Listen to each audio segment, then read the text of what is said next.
तो हम लोग जो है वो करंट का चैप्टर कर रहे हैं। सो लेट्स स्टार्ट फ्रॉम जहाँ पे हमने कल की क्लास ओवर की थी। ओके।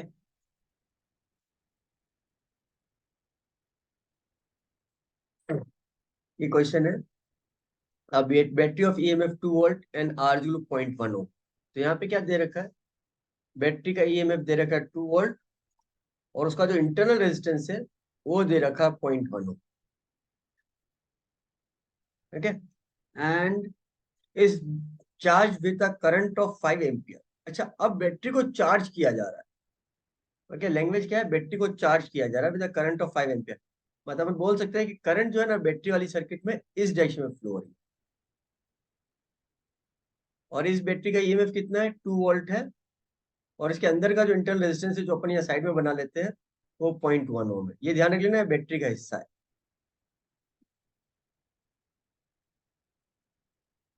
ये पूरी बैटरी का हिस्सा है, ठीक है। In what direction the current flow inside the battery. Obviously battery में करंट कहाँ से कहा जाएगा, बैटरी में करंट पॉजिटिव टर्मिनल से नेगेटिव टर्मिनल की तरफ जाएगा।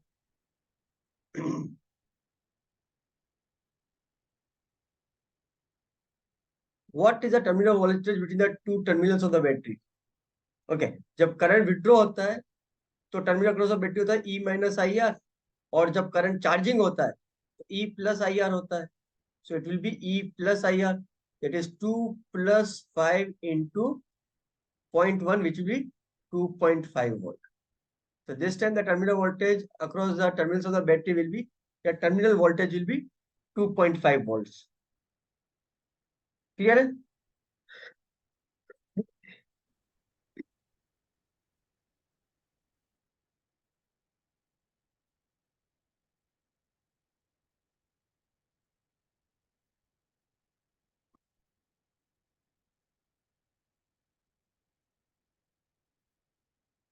Next question. An accumulator is first connected to a load of R1 and then to another load R2 for the same time. In both the cases, the power distributed across the loads is same. Calculate the internal resistance of the accumulator. ये क्या बोल रहा है? An accumulator is first connected to a load R1 and then to another load R2 for the same time. In both cases, the power dissipated across the loads is same. Calculate the internal resistance of the accumulator. Okay, तो यहाँ पे सवाल क्या आ रहा है कि चाहे तुम रेजिस्टेंस R1 कनेक्ट करो बैटरी के अक्रॉस,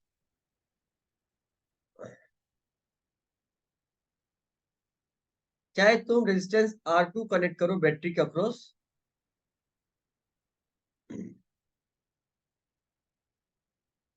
दोनों केस में जो पावर डिसिपेट हो रहा है इधर वो सेम आ रहा है। तो पूछ रहा है कि बैटरी का इंटरनल रेजिस्टेंस क्या है। तो बैटरी का ईएमएफ ही मान लो, इंटरनल रेजिस्टेंस आर मान लो। तो करंट इन द सर्किट क्या हो जाएगा, इस सर्किट में करंट I1 होगा और इस सर्किट में करंट I2 होगा। I1 हो जाएगा E upon R plus R and I2 हो जाएगा, सॉरी, R1 प्लस आर और I2 हो जाएगा E upon R2 plus are.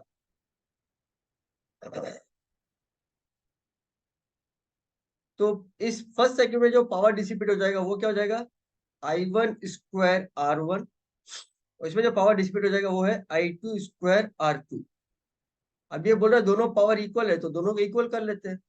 तो क्या हो जाएगा, E square upon R1 plus R का whole square multiplied by R1 is equal to E square R2 divided by R2 plus R का whole square. ये तो कट जाएगा। तो अपने पास क्या आ जाएगा, R2 plus R whole square square root of R1 is equal to, नहीं स्क्वायर रूट नहीं, R1 इज इक्वल टू ये R2 है, R1 प्लस आर का whole square multiplied by R2। दोनों तरफ स्क्वायर रूट ले लेते हैं। तो क्या जाएगा, R2 plus R square root of R1 is equal to R1 plus R square root of R2।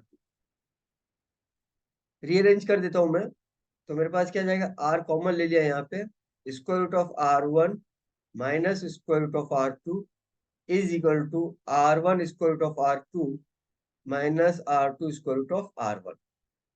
तो यहाँ पे क्या करते हैं अपन, square root of R1 R2 को कॉमन ले लेते हैं, तो क्या बचेगा, square root of R1 minus square root of R। तो ये टर्म इससे कट जाएगा, तो अपने पास क्या जाएगा, R is equal to square root of R1 R। ये आ गया आंसर।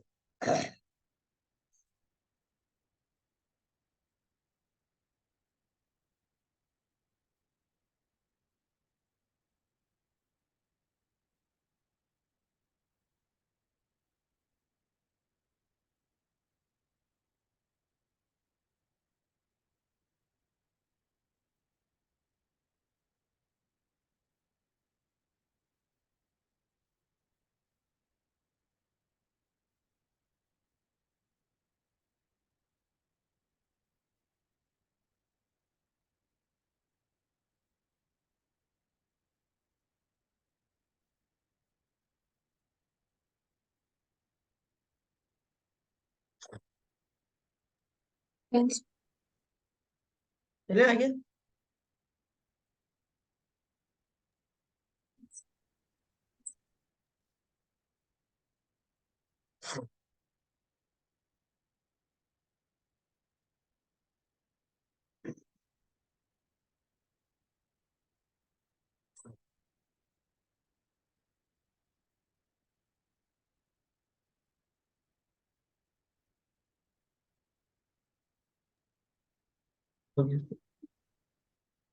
ओके,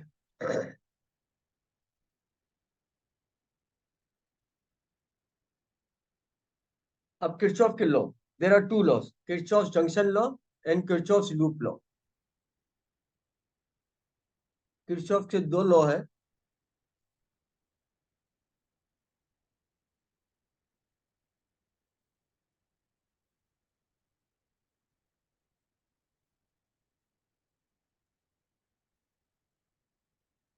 पहला जंक्शन रूल है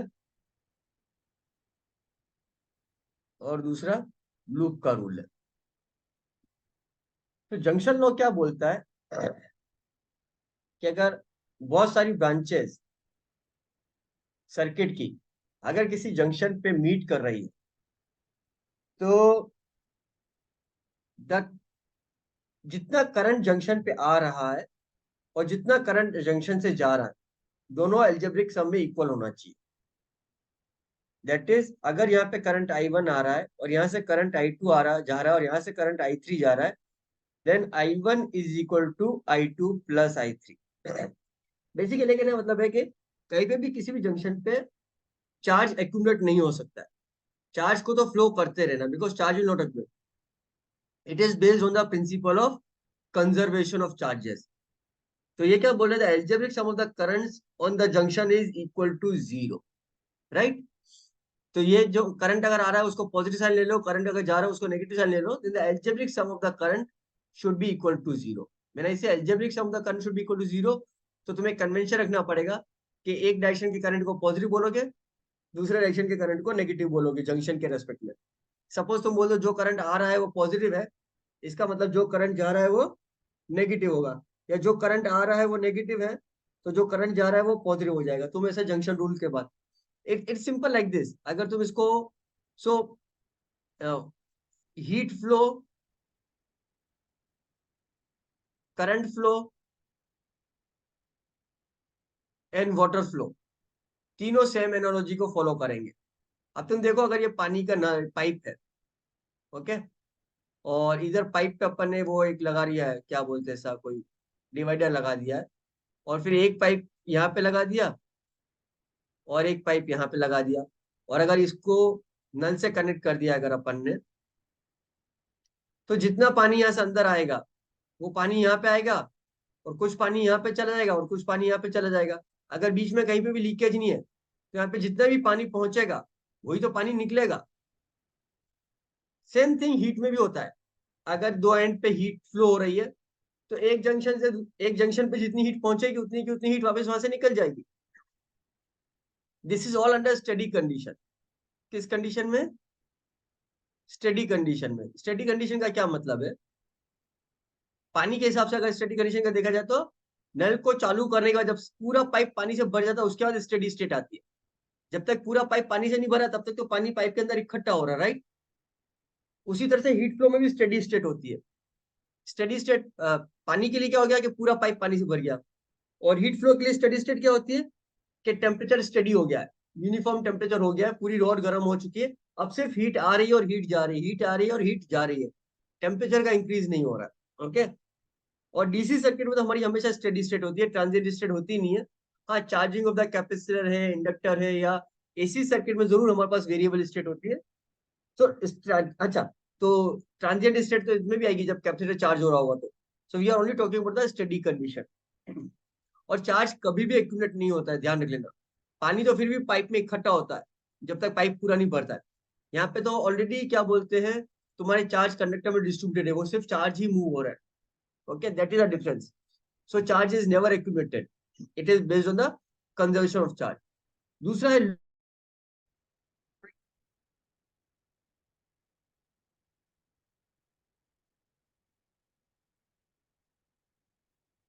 ओके, मैं डिस्कनेक्ट हो गया था।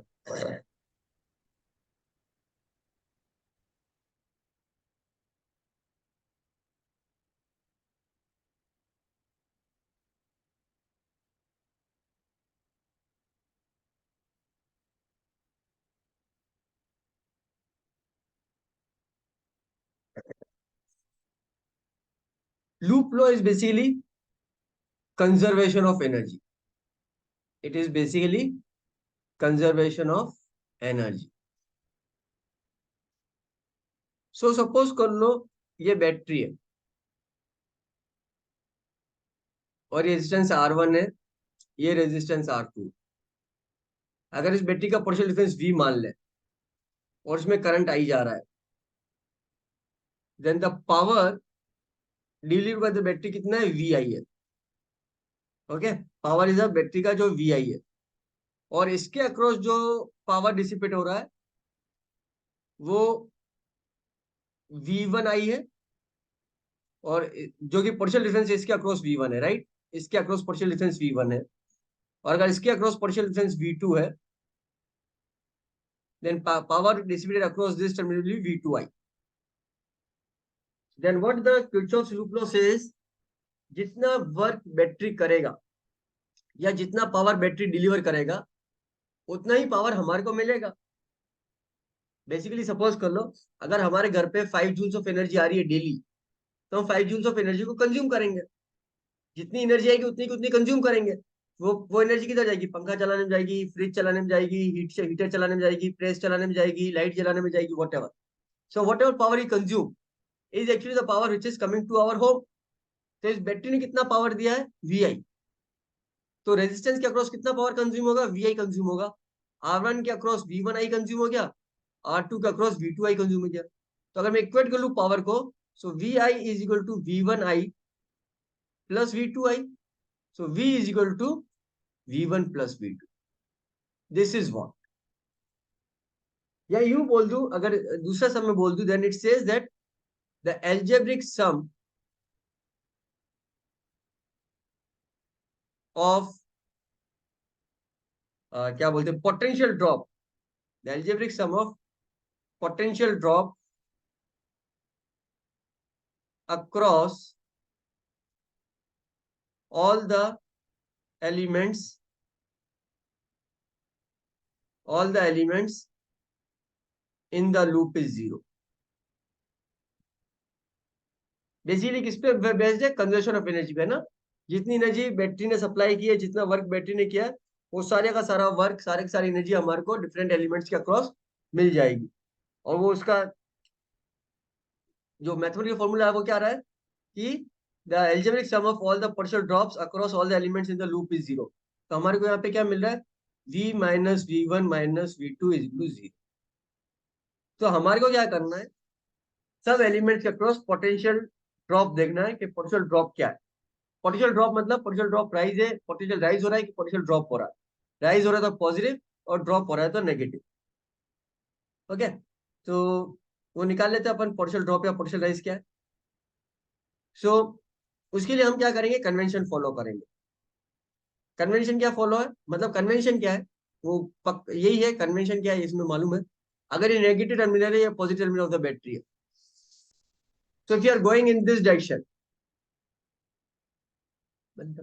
अपन नेगेटिव टर्मिनल से पॉजिटिव टर्मिनल की तरफ जा रहे हैं, राइट।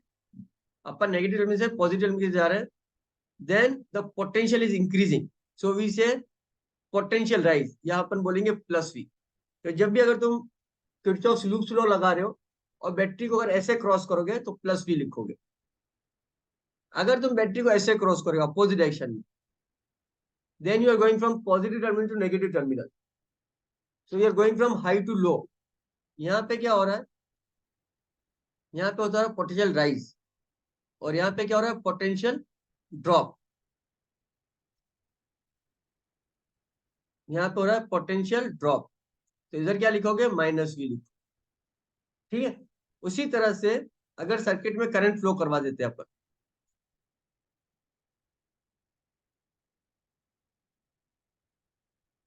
ये करंट आई फ्लो हो रहा है और ये रेजिस्टेंस आर है।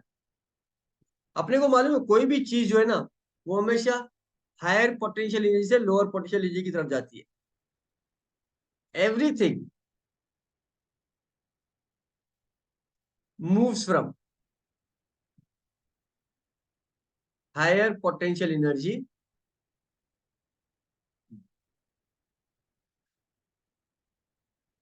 To lower potential energy. ध्यान रख लेना, मैंने यहाँ पे ये वर्ड पोटेंशियल यूज नहीं किया है, मैंने यहाँ पे वर्ड पोटेंशियल एनर्जी यूज किया है। तो ये जो करंट है, it is always going from higher potential to lower potential. तो अगर अपन इस डायरेक्शन में जा रहे हैं, in the direction of the current, then actually this is in the direction of the current जा रहे हैं, it is actually we are going from higher potential to lower potential, so it's a potential drop, it's a potential drop. तो अपन क्या लिखेंगे, minus I are लिखेंगे, क्योंकि current higher potential से लोअर पोटेंशियल की तरफ जा रहा है। तो इसका मतलब ये हो गया कि ये पॉइंट जो है हायर पोटेंशियल पे है, और ये पॉइंट जो है वो लोअर पोटेंशियल पे। ओके, एंड अगर अपन अपोजिट डायरेक्शन से करंट जा रहे हैं, अगर अपन अपोजिट डायरेक्शन से करंट जा रहे हैं तो पोटेंशियल राइज हो रहा है, सो राइट प्लस आई आर। तो जब भी अपन लूप में चलेंगे, if you are moving in the direction of the current, you write minus IR. If you are going in the opposite direction of the current, you will write plus IR. समझ में आ गया? Yes. ये sign convention याद रखोगे तो सवाल हमेशा सही होंगे, अगर इसमें गड़बड़ कर दी तो फिर आंसर गलत आ जाएगा।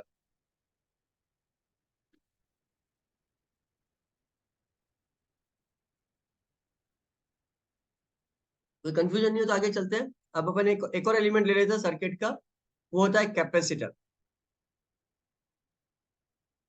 ये कैपेसिटर की पॉजिटिव प्लेट ले लो, ये कैपेसिटर की नेगेटिव प्लेट ले लो। तो ऑब्वियसली ये वाला टर्मिनल ए वाला हायर पोटेंशियल पे, बी वाला लोअर पोटेंशियल पे। अगर इस पे चार्ज क्यू ले ले और कैपेसिटेंस सी ले ले, तो अपने को मालूम है वी क्या हो जाता है, V is equal to Q by. Okay, तो अगर अपन इस डायरेक्शन में जा रहे हैं, positive plate to negative plate, तो क्या हो रहा है, पोटेंशियल ड्रॉप हो रहा है, तो अपन लिखेंगे माइनस क्यू बाई सी। और अगर अपन इस डायरेक्शन में जा रहे हैं तो पोटेंशियल राइज हो रहा है, अपन लिखेंगे प्लस क्यू बाई सी।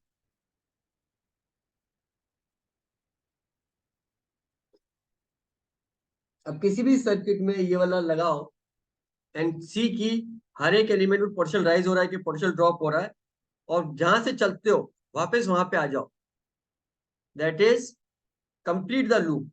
जब लूप कंप्लीट कर दोगे,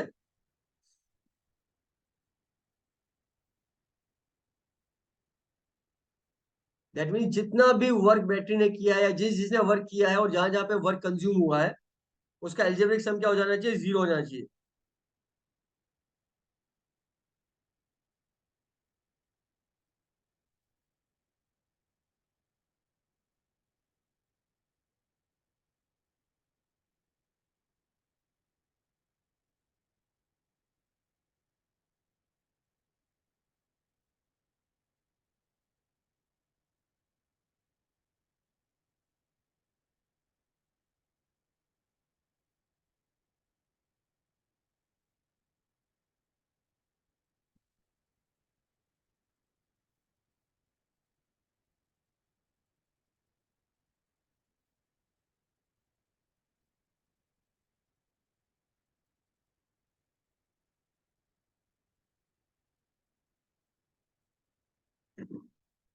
क्लियर हो गया यहाँ से? It states that in electric circuit the sum of the potential drop across different components is equal to zero, मतलब कहीं ना कहीं पोटेंशियल राइज हो रहा होगा तभी जीरो होगा वो। The following must be taken into consideration by applying Kirchhoff's law. Show the direction of the current in the each branch. जब तक डायरेक्शन ऑफ करंट नहीं लगाओगे तब तक तुम प्लस माइनस साइन असाइन नहीं कर सकते हो। इन showing the currents in different branches use Kirchhoff's junction law. ठीक है। Select the loop such a way that each new loop must have at least one new branch not considered previously. नहीं तो तुम्हारे पास redundant result आ जाएंगे। Select the loop such a way that each new loop must have at least one new branch not considered previously. नहीं तो क्या हो जाएगा? तुम्हारे पास redundant result आएंगे। Okay? The number of loops must be equal to the number of variables. अब मैं redundant वाला एग्जांपल बताता हूँ तुम्हारे को। मैं कोई रेजिस्टेंस वगैरह नहीं बना रहा हूँ, खाली ऐसे ही बना दिया। ठीक है। तो सपोज कर लो, अ, मैं पहले इसको लेता हूं, this is my loop one. ठीक है। तो क्या हो रहा है, अपन यहां से चले, हाँ, ए से चले, बी गए, बी से सी गए, और सी से वापस डी आ गए। ठीक है। और दूसरा लूप अपन ले लेते हैं, ये वाला। तो अपन क्या हुआ है, सी से इसको वापस से नया नाम दे देता हूँ, ई से एफ गए, एफ से जी गए, जी से एच गए, वापस से ई आ गए। तो ये दो अलग अलग लूप है, क्योंकि इसमें बी सी ए बी और ए डी अलग ब्रांच है, ई एफ एफ जी और जी एच अलग ब्रांच है। पर अब अगर तुम तीसरा लूप ये वाला लेना चाहो, अगर तुम तीसरा लूप ये वाला लेना चाहो, तो तुम्हारे को कोई इंडिपेंडेंट लूप नहीं मिल रहा है, क्योंकि इस लूप में तुमने कौन कौन सी ब्रांचेस ली है? इस लूप में तुमने लिया है B C, E F, F G, G H, D A B. ये जितनी भी तुमने ब्रांचेस ली है, ये तो तुम्हारे फर्स्ट लूप और सेकंड लूप में ऑलरेडी आ चुकी है।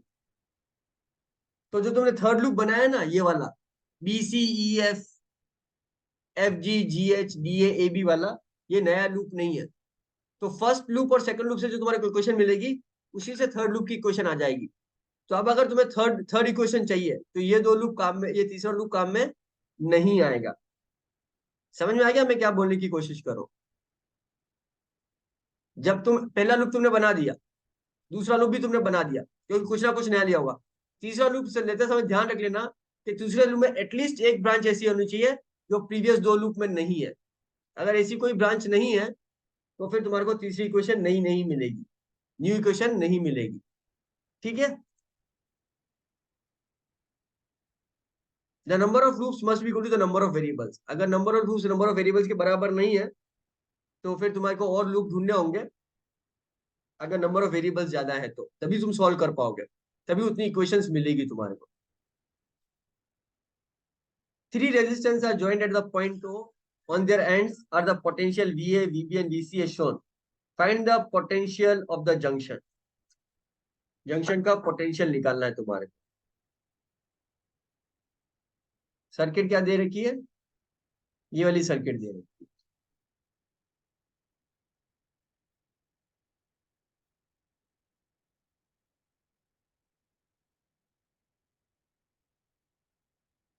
और जंक्शन के पोटेंशियल दे रखे तुम्हारे, वी ए दे रखा है, वी बी दे रखा है, और वी सी दे रखा है, और अपने को वी ओ निकालना है।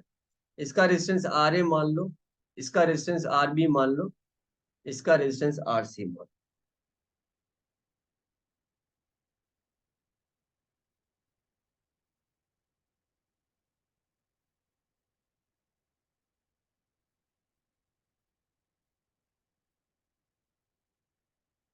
ओके, तो अपन मान लेते हैं कि इस ब्रांच में करंट आई ए इस डायरेक्शन में आ रहा है,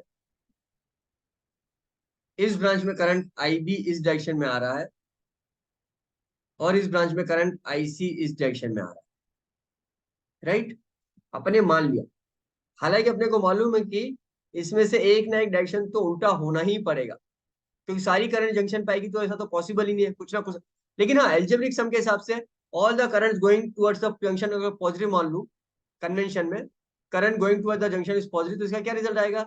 आई A plus I B plus I C is equal to zero. इसका पक्का मतलब है ना कि कोई एक तो करंट नेगेटिव होगा ही होगा। I don't care about it, जो करंट नेगेटिव वो अपने आप आ जाएगा। क्लियर हो गया? दूसरा है ए और ओ, इसके बीच में पोटेंशियल ड्रॉप कितना है? ए से ओ की तरफ करंट आ रहा है, तो ऑब्वियसली ए हायर पोटेंशियल पे और ओ लोअर पोटेंशियल पे। तो मैं बोल सकता हूँ V A minus V O कितना है? यू कैन क्लियरली सी कि ए से ओ की तरफ जा रहे हैं तो पोटेंशियल ड्रॉप हो रहा है, और कितना होता है? I R. So this is equal to I A R है, V A minus V O is I A R है। ए हायर पोटेंशियल पे, ओ लोअर पोटेंशियल पे। Similarly I can say that V B minus V O is equal to IBRB, and VC minus VO is equal to ICRC. Okay, clear है?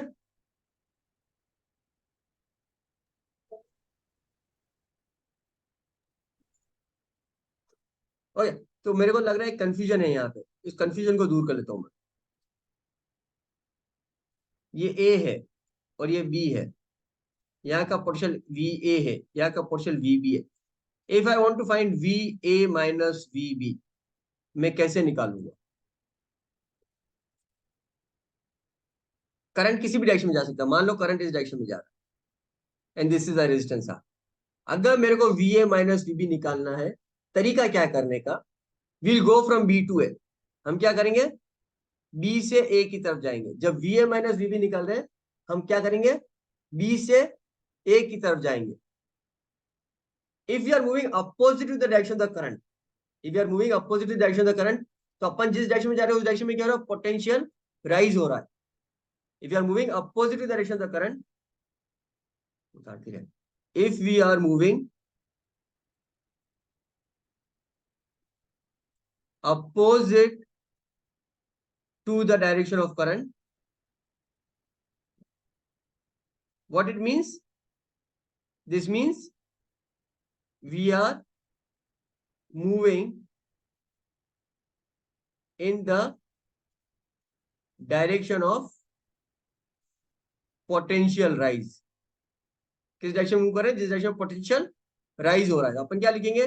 V A minus V B is equal to I R, plus sign के साथ लिखेंगे। Clear है? अगर V A minus V B निकालना है, go from B to A. अगर V A minus V B निकालना है, go from B to A, and if you are moving in the direction opposite to the direction of current, we are moving in the direction of positive potential rise, तो हम क्या लिखेंगे? Plus I are.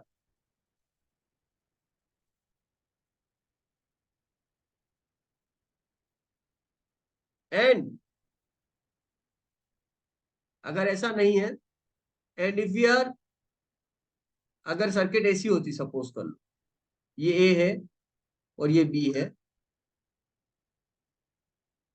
और current ऐसे flow हो रहा होता, और अगर हमारे को V A minus V B निकालना होता, ये वी ए है और ये वी बी है, तो हम क्या करेंगे?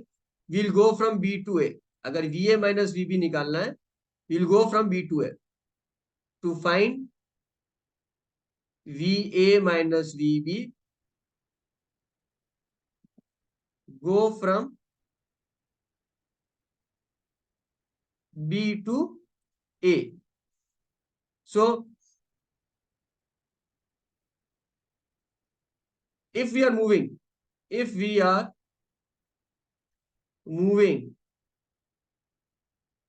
in the direction of the current, अगर अपन करंट के डायरेक्शन में जा रहे हैं, what does this mean? This means we are moving in the direction of potential drop, क्योंकि करंट कहां से कहां जाता है? हायर पोटेंशियल से लोअर पोटेंशियल जाता है. तो we are moving in the direction of the potential drop. So we'll write, अपन क्या लिखेंगे? वी ए माइनस वीबी जो लिखेंगे वो लिखेंगे V A minus V B is equal to minus I are.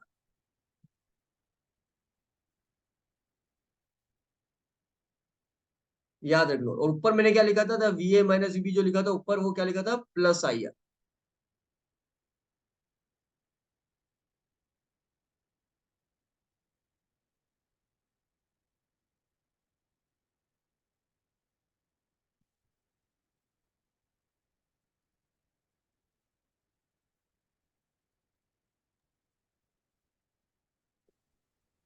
Sir ये सेकंड केस में करंट बी से ए जा रहा है तो फिर बी हायर पोटेंशियल पे होना चाहिए। हाँ, बी हायर पोटेंशियल पे ना, इसीलिए तो we A minus VB negative होना चाहिए ना.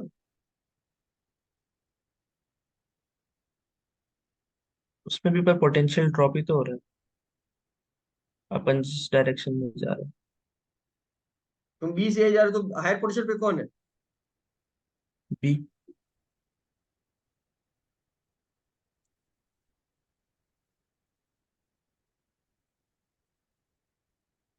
हाँ हाँ हाँ.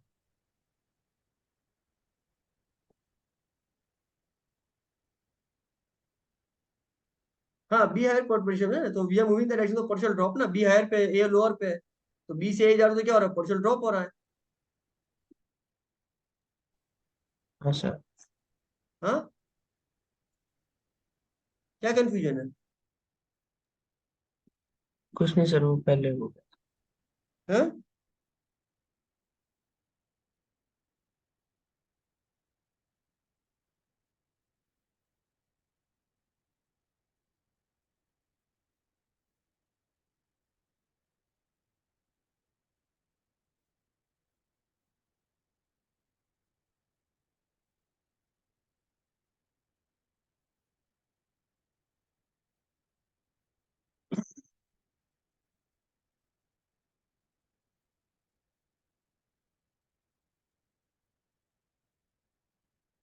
ओके.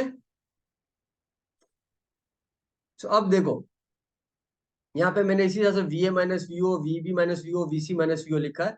हम हमेशा जहाँ पे जा रहे हैं V A minus V O करेंगे तो हम ओ से ए की तरफ जाएंगे. So we are going from O to A, we are going from O to B, we are going from O to C. In all the three cases, we are moving in the direction of the current, opposite to the direction of the current. मतलब हम potential rise के direction में जा रहे हैं, इसीलिए सारे plus आएंगे. वी ए वी ओ से ज्यादा है तो हम क्या कर सकते हैं? आई ए को लिख सकते हैं I A is equal to V A minus V O upon R A. I B is equal to V A V V B minus V O upon R B. and IC is equal to VB minus VC upon RC. And IA plus IB plus IC क्या है? Equal to zero है. तीनों को equal to zero कर लो add करके, तो तुम्हारे पास आ जाएगा, फाइनल रिजल्ट आ जाएगा VO is equal to VO आ जाएगा VA upon RA plus VB upon RB plus VC upon RC upon 1 upon RA plus 1 upon RB plus 1 upon RC. अपन ने क्या किया? IA plus IB plus IC को zero कर दिया तो VO आ गया. क्लियर है? समझ में आ गया? यस। ठीक है, तो क्लास को अपन यहीं पे ओवर कर देंगे।